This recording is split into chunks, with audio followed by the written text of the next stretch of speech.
A new regime narrative just dropped featuring a bevy of bootlicking Nobel economists. As CNBC put it, here comes the weaponization of the economic numbers. The narrative in question was a letter signed by 16 Nobel laureate economists warning that Donald Trump could be an economic disaster, which would probably surprise Americans who actually remember when Donald Trump was president, inflation was 2% and growth was skyrocketing. Of course, every Nobel in question is an ideological left-winger, since that's how you get a Nobel these days. In fact, that's how you keep a university job these days. The Nobels claim that Joe Biden's economic agenda is, quote, vastly superior to Trump because Biden will spend on stimulus checks, imaginary climate change, and cronies, while Trump could implement, quote, fiscally irresponsible budgets.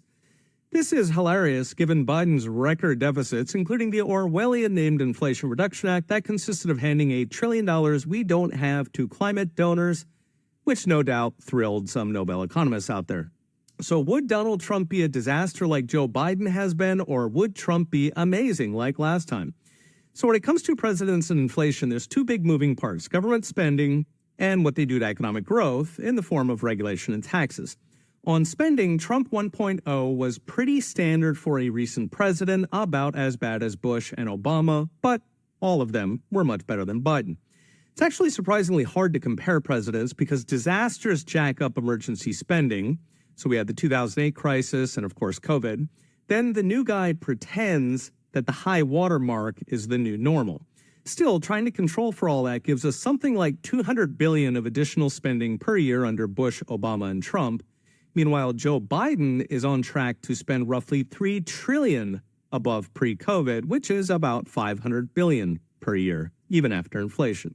So yes, Trump spent too much, just like every single president since, about Warren G. Harding.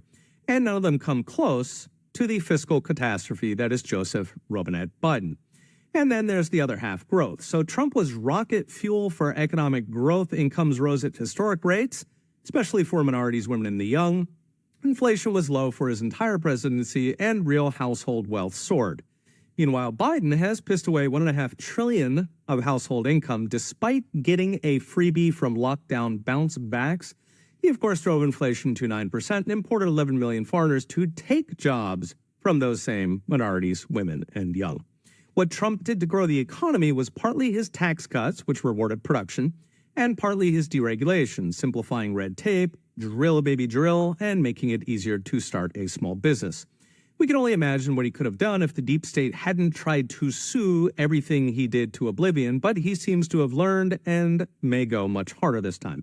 So in short, Trump wins on spending and he wins hands down on growth.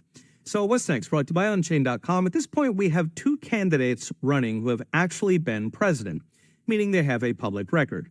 So however much ideological whores in media and Nobel laureates gaslight, the American people can see with their own eyes which president is, quote, vastly superior. Okay, we'll be watching. See you next time.